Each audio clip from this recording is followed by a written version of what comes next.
स्वागत है आपका अपने YouTube channel study with Shiv Pratap Singh में।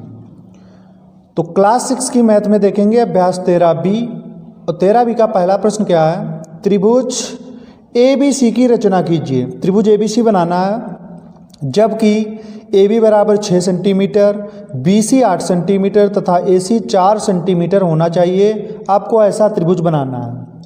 तो सबसे पहले हम क्या करेंगे, त्रिभुज ABC की रचना कीजिए जबकि AB बराबर 6 सेंटीमीटर है। तो AB बराबर 6 सेंटीमीटर का लाइन सेगमेंट यानी कि रेखाखंड खींचेंगे। AB कितने सेंटीमीटर, 6 सेंटीमीटर। थोड़ा सा नीचे ले लेंगे।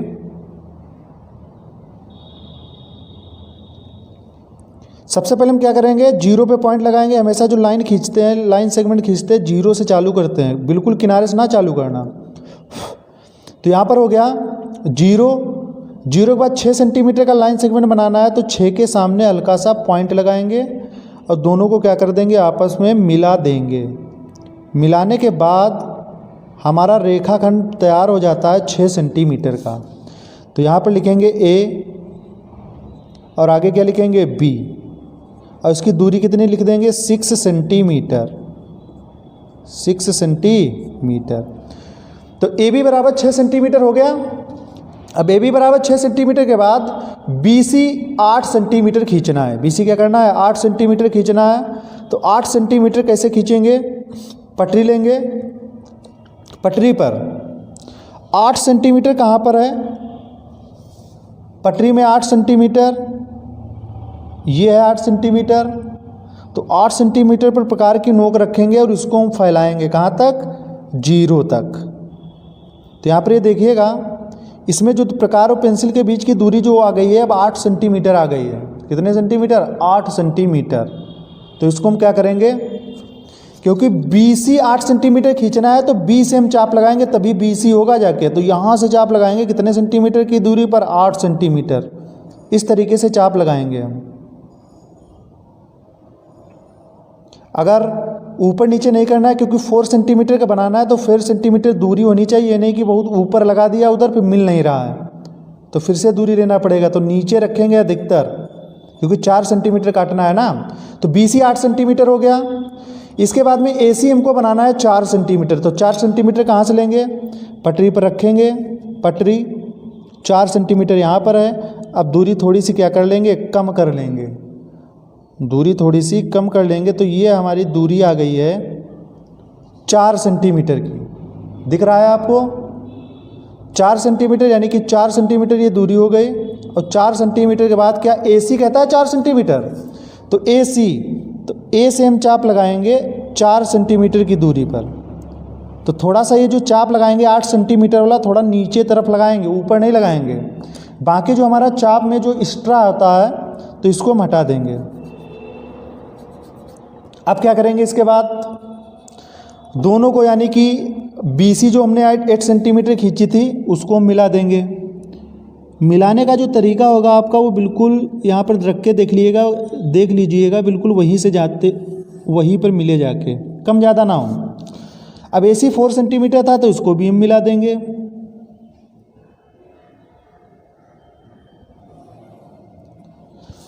और कटान बिंदु को हम क्या मान लेंगे AB और यहाँ पर क्या हो जाएगा C। तो क्योंकि हमको ABC बनाना है ना, और यहाँ पर ये दूरी कितनी थी, 8 सेंटीमीटर। तो यहाँ पर हम लिख देंगे 8 सेंटीमीटर। 8 सेंटीमीटर।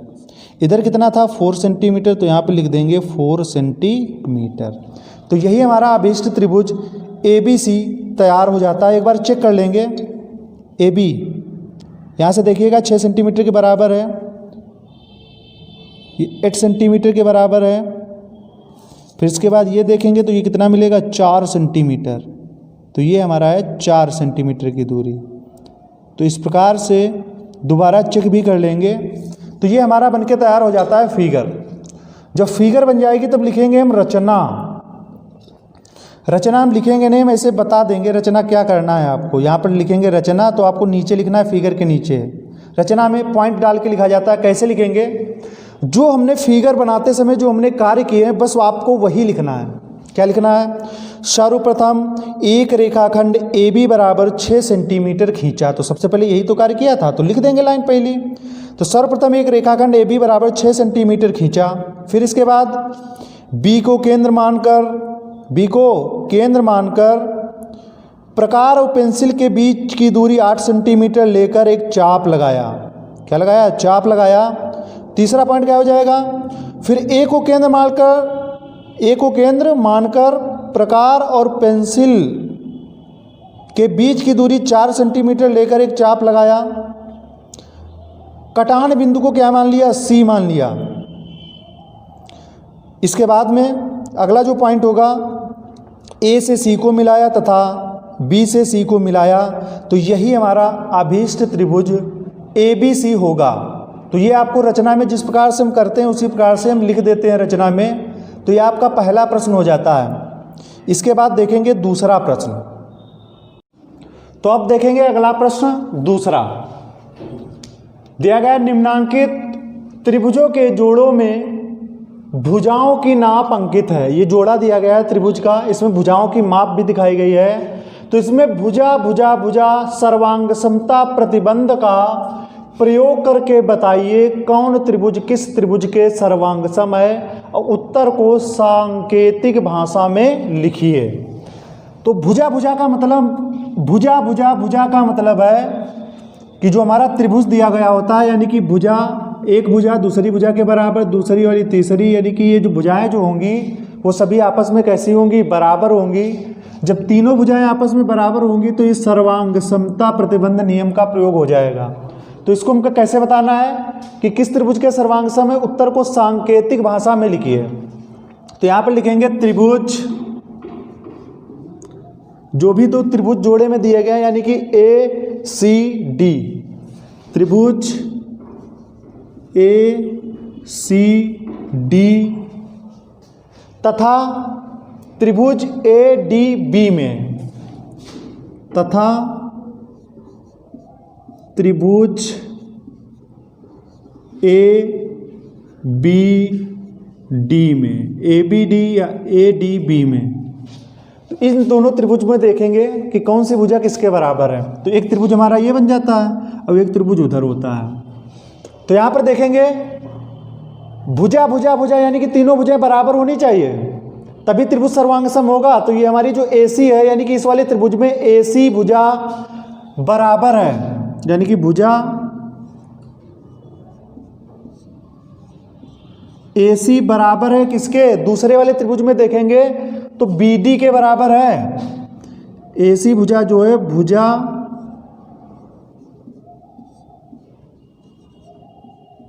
BD के बराबर है। AC और BD क्या है? बराबर है। वो भी कितनी है? बराबर है 1.8 सेंटीमीटर, 1.8 सेंटीमीटर। तो इसमें हमने चित्र में क्या देखा? एक भुजा दोनों त्रिभुज में बराबर है कि नहीं? यानी कि AC पहले वाले त्रिभुज में AC, दूसरे वाले त्रिभुज में BD। जब ये वाली भुजा इसके बराबर है, अब देखेंगे दूसरा, जो ये वाला त्रिभुज है इसमें CD भुजा बराबर है किसके? AB के। तो यहाँ पर लिखेंगे भुजा नीचे कौन सी लिखेंगे? CD। भुजा CD बराबर है किस भुजा के? दूसरे वाले त्रिभुज में इसके सामने की भुजा कौन सी है? 3 सेंटीमीटर, यानी कि AB। ये बराबर है दोनों। ये कितनी सेंटीमीटर की हैं? 3 सेंटीमीटर। फिर इसके बाद में तो एक भुजा ये बराबर हुई, फिर दूसरी भुजा ये बराबर हो गई इसके। अब एक और तीसरी भुजा, ये जो भुजा है अंदर वाली, ये उभयनिष्ठ भुजा है। ये कैसी भुजा है? दोनों त्रिभुजों में उभयनिष्ठ, यानी कि दोनों त्रिभुज में ये भुजा है। तो ये भुजा कौन सी है? AD, यानी कि भुजा AD।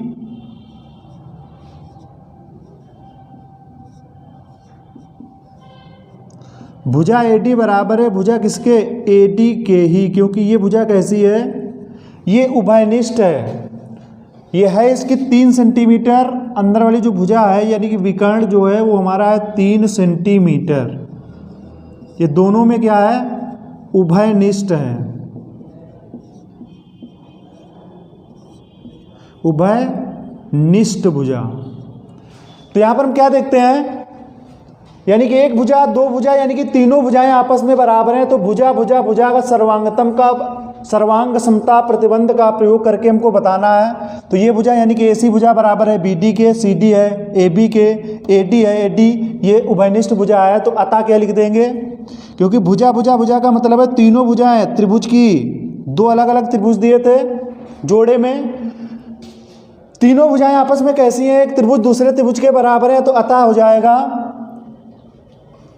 त्रिभुज ACD जो हमने लिया था ACD बराबर का निशान ऊपर ऐसे कर देते हैं तो सर्वांग समता का निशान बन जाता है, साइन है ये सर्वांग समता का। तो अतः त्रिभुज ACD सर्वांगसम होगा त्रिभुज ABD के, त्रिभुज ABD के। तो ये हमारा जो उत्तर हो जाता है वो सांकेतिक भाषा में आ जाता है। तो इसके बाद दूसरा चित्र देखेंगे, दूसरा चित्र देखेंगे इसमें, तो इसमें भी आपको जो उत्तर देना है वो सांकेतिक भाषा में देना है। तो सबसे पहले दो त्रिभुज देखते हैं कौन किसके किसकी तुलना करेंगे, त्रिभुज ABO तथा त्रिभुज ACO में, या ABO कह सकते हो या AOB भी कह सकते हो। तो त्रिभुज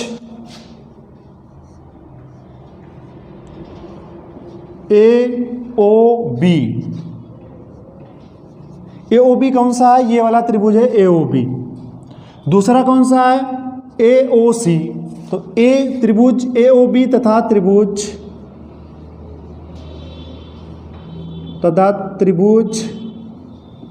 AOC में कौन सा नियम लगाना है, भुजा भुजा भुजा, यानी कि हमको ये दिखाना है कि तीनों भुजाएं बराबर हैं कि नहीं। अगर बराबर है तो सर्वांगसम होगा। तो यहां पर सबसे पहले ले लेते हैं AB जो है वो बराबर है किसके, AC के। ये पहला त्रिभुज है यानी कि ये नंबर 1, और ये कैसा है दूसरा। तो पहले त्रिभुज में क्या है, AB भुजा बराबर है किसके, AC के। तो यहां पर लिखेंगे भुजा AB बराबर भुजा AC,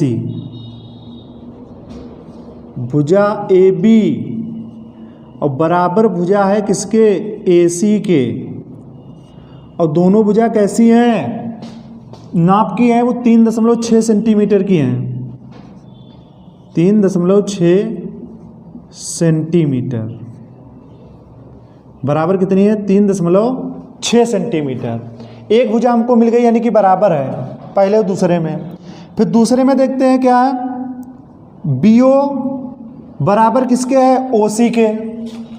तो भुजा BO बराबर भुजा क्या हो जाएगा, OC। भुजा BO बराबर भुजा OC, और ये दोनों कितने सेंटीमीटर की हैं, ये है हमारी बराबर 2.5 सेंटीमीटर की, 2.5 सेंटीमीटर। यानी कि पहले त्रिभुज से दो भुजा बराबर होंगे, पहले और दूसरे में एक भुजा और देखना है कौन सी बराबर है, ये उभयनिष्ठ भुजा है यानी कि AO। तो यहां पर लिखेंगे भुजा AO,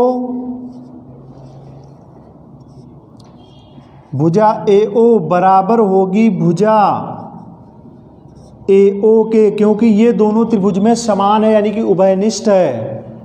यानी कि ये वाला त्रिभुज बनाएंगे तब भी AO आएगा, ये वाला त्रिभुज बनाएंगे तब भी AO आएगा। तो भुजा AO बराबर भुजा AO, ये कितने सेंटीमीटर है, बराबर 2 सेंटीमीटर। ये बराबर यहाँ पर AO दो बार क्यों है, क्योंकि ये उभयनिष्ठ है। तो ब्रैकेट में लिख देंगे उभयनिष्ठ,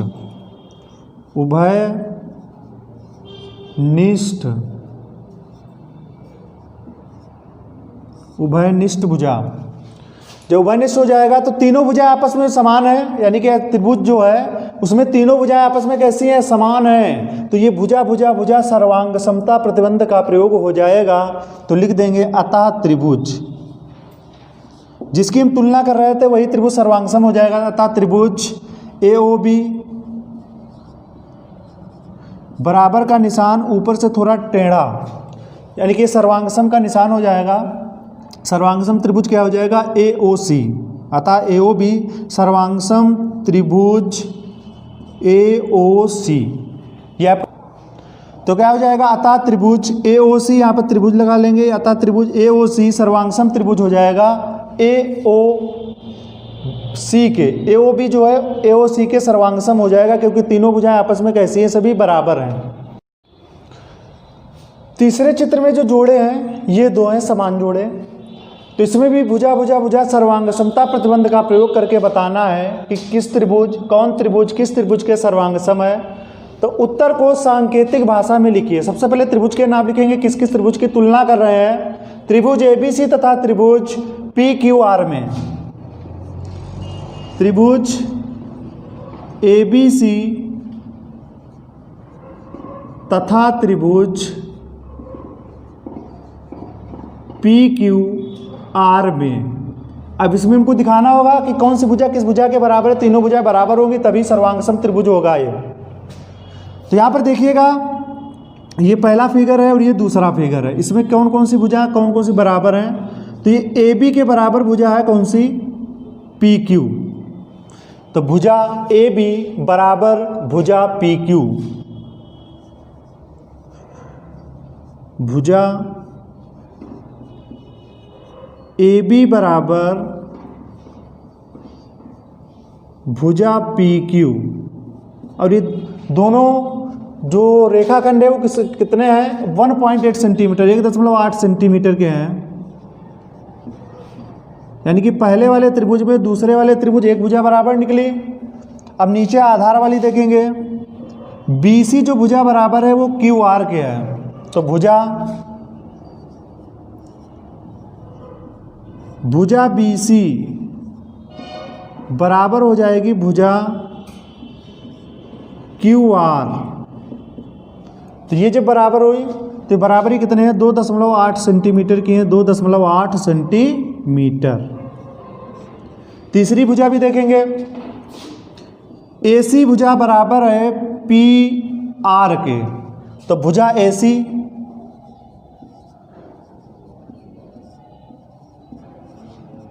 AC बराबर भुजा PR।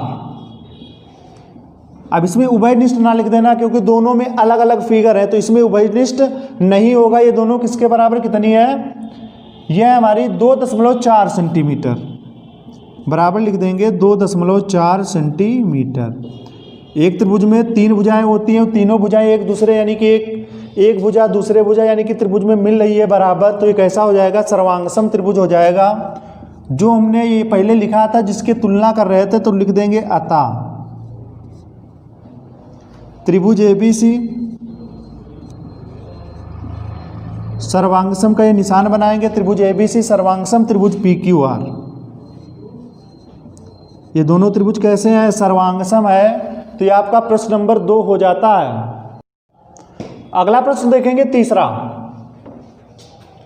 पार्श्वांकित चित्र में, यानी कि सामने जो चित्र, पार्श्वांकित का मतलब होता है सामने चित्र में AD और DC बराबर हैं। AD यानी कि ये भुजा एक लाइन खींच रहे हैं तो AD के बराबर है DC, और AB और BC बराबर है। AB दो लाइनें, ये किसके बराबर है, BC के, यानी कि ये वाली लाइन इसके बराबर है, और AB जो है वो BC के बराबर है। तो पहला पूछा जा रहा है क्या त्रिभुज ABD कौन सा है, ABD यानी कि ये वाला त्रिभुज पहला डाल देते हैं, तो ABD सर्वांगसम त्रिभुज CBD है, तो यानी कि ये दूसरा त्रिभुज है, क्या ये सर्वांगसम है। सर्वांगसम तभी होते हैं जब इनकी तीनों भुजाएं कैसी हों, समान हों। एक भुजा ये समान हो जाती है, दूसरी भुजा ये समान हो जाती है, तीसरी भुजा जो है ये उभयनिष्ठ यानी कि दोनों त्रिभुजों में एक ही है, तो भी ये भी समान होगी। तो यहाँ पर क्या हो जाएगा, क्या त्रिभुज ABD सर्वांगसम त्रिभुज CBD, तो यहाँ पर लिखेंगे हाँ। और कारण आप लोग समझ गए होंगे, क्यों, क्योंकि तीनों भुजाएं कैसी हैं, समान है, तो इसमें हम क्या लिख देंगे, हाँ लिख देंगे। अगली बार पूछा जा रहा है यदि त्रिभुज ABD सर्वांगसम CBD है, यानी कि सर्वांगसम त्रिभुज क्या है, CBD है, तो इसके संगत भुजाओं और संगत कोणों को लिखे, यानी कि संगत भुजाओं के नाम भी लिखना है और संगत कोणों को भी लिखना है। संगत कोण संगत भुजाओं का मतलब है संगत भुजाएं यानी कि जो भुजाएं बराबर हो वो संगत भुजाएं हैं, और संगत कोण जो कोण बराबर हैं वो संगत कोण है, यानी कि जब तीनों भुजाएं बराबर हैं तो कोण भी इसके बराबर होंगे। तो संगत भुजाएं और संगत कोण, तो सबसे पहले लिखेंगे संगत भुजा। तो संगत भुजाएं कौन कौन सी होंगी? तो यहां पर लिखेंगे संगत भुजाएं बराबर संगत भुजाएं। तो संगत भुजाएं जो होंगी बराबर संगत भुजाएं AD और DC। AD संगत भुजा कौन सी होगी? AD की होगी हमारी DC। ये संगत भुजा होगी। संगत भुजा मतलब बराबर भुजाएं। और AB और CB होगी, कामा लगा देंगे। AB और CB ये संगत भुजाएं हैं, कामा लगाएंगे फिर से। और ये हमारी उभयनिष्ठ भुजा है कौन? DB या BD, DB कुछ भी लिख लें। तो BD ये भी हमारी संगत भुजा है BD के, क्योंकि ये उभयनिष्ठ है ना। तो ये हमारी हो जाएंगी संगत भुजाएं। अब लिखेंगे हम संगत कोण, यानी कि कौन कौन से कोण बराबर हैं। तो यहां पर लिखेंगे संगत कोण।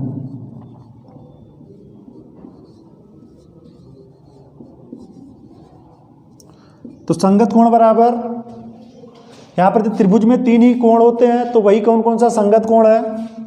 ये वाला जो कोण होगा ये इसके संगत कोण होगा, यानी कि ये दोनों कोण आपस में कैसे होंगे? बराबर। तो कोण A बराबर लिख सकते हैं कोण C। कोण A ये संगत कोण, यानी कि ये वाला निशान लगाएंगे। संगत कोण मतलब ये दोनों आपस में बराबर हैं। तो कोण A और कोण C, या फिर कोण A का दूसरा नाम लिख सकते हैं DAB। तो यहां पर लिख देंगे DAB, या लिख सकते हैं BAD। तो एंगल BAD का जो संगत कोण होगा वो होगा हमारा C वाला, इसका नाम लिखेंगे BCD। तो एंगल क्या हो जाएगा? BCD। यहां पर हम ये भी लिख सकते हैं थे कि एंगल A बराबर एंगल C, शॉर्टकट में लिख सकते हैं। अब यहां पर देखेंगे B वाले के पास 2 एंगल है, यानी कि तो ये वाला जो एंगल है ये इसके संगत कोण होगा, यानी कि ये आपस में कैसे होंगे? संगत कोण। तो इसका नाम क्या लिखेंगे हम? B वाले, इधर वाले का नाम लिख रहे हैं, तो B तो बीच में रहेगा, तो ABD एंगल ABD। और उसके इधर का नाम क्या लिखेंगे? CBD। तो ये हो जाएगा एंगल CBD। यहां पर ये ध्यान रखिएगा, ABD लिखिए या आप DBA लिख सकते हैं, यानी कि A की जगह पर D और D की जगह पर A हो सकता है। CBD लिखिए या DBC लिखिए, ये 2 हो गए। और 2 ऊपर मिल जाएंगे, यानी कि एक संगत कोण, ये वाला संगत कोण ये इसके बराबर होगा। तो इसका नाम क्या लिखेंगे हम? इधर का नाम लिख रहे हैं ADB। तो यहां पर हम लिखेंगे एंगल ADB। इसका जो संगत कोण होगा कौन सा होगा? इधर साइड वाला होगा, तो इसका नाम लिखेंगे CDB। Angle CDB। तो ये आपका ये प्रश्न हो जाता है तीसरा। अगला प्रश्न देखेंगे चौथा। पार्श्वांकित चित्र में त्रिभुज ABC और ABD एक ही भुजा AB पर बने तो त्रिभुज हैं। AB भुजा पर एक त्रिभुज बनता है हमारा ABD, और एक कौन सा बनता है? ABC। तो एक ही भुजा AB पर बने त्रिभुज हैं। इसमें यह दिखाया गया कि AC बराबर BD, यानी कि AC जो है वो BD के बराबर है, तथा BC AD के बराबर है, यानी कि BC कौन सी है? BC, यानी कि ये वाली जो भुजा है वो AD इस भुजा के बराबर है। और साथ में ये तो उभयनिष्ठ हो ही गई, उभयनिष्ठ हो गई कि नहीं? ये तो दोनों त्रिभुजों में मिलेगी। तो हमको बताना ये है कि निम्नांकित कथन में कौन सत्य और कौन असत्य है, कौन सत्य कौन असत्य, ये बताना है। तो सबसे पहला कैसे पहचानेंगे सत्य है कि असत्य है? तो यहां पर देखा जाता है, जैसे ये जो हमारा शीर्ष है, ये क्या है? शीर्ष। तो इसका जो संगत शीर्ष होगा वो कौन सा होगा? ए का जो संगत शीर्ष होगा या ए कोण का संगत कोण कौन सा होगा? बी होगा। तो ए बी।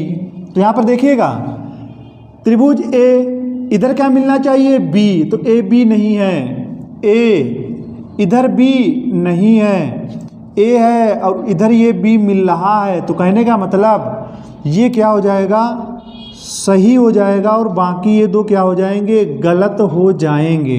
यहाँ पर और भी देखिएगा, ए के सम्मुख शीर्ष बी होगा, ए के सम्मुख शीर्ष क्या होगा, बी होगा, और बी के जो सम्मुख शीर्ष होगा, जो बी के सम्मुख शीर्ष क्या होगा, ए होगा, तो बी का सम्मुख शीर्ष इधर ए दिया है, और सी का जो सम्मुख शीर्ष होगा वो क्या होगा, डी, तो सी का जो सम्मुख शीर्ष दिया है वो क्या होगा, डी। तो सम्मुख शीर्ष से पता कर सकते हैं या सम्मुख कोण से भी पता कर सकते हैं, सम्मुख कोण से, सम्मुख शीर्ष सम्मुख कोण या सम्मुख भुजा। इस तरीके से हम ये पता कर सकते हैं कि कौन सा त्रिभुज सर्वांगसम है। तो ये दो त्रिभुज हमारे यानी कि सर्वांगसम नहीं होंगे तो गलत हो जाएगा, और ये वाला कौन सा हो जाएगा, सही हो जाएगा। इसी के साथ आपका ये क्वेश्चन नंबर 4 समाप्त होता है और अभ्यास 13B भी आपकी समाप्त हो जाती है। तो अगर ये वीडियो हमारा आपको अच्छा लगा हो तो हमारे चैनल को सब्सक्राइब कीजिए तथा लाइक शेयर और कमेंट करना बिल्कुल ना भूलें।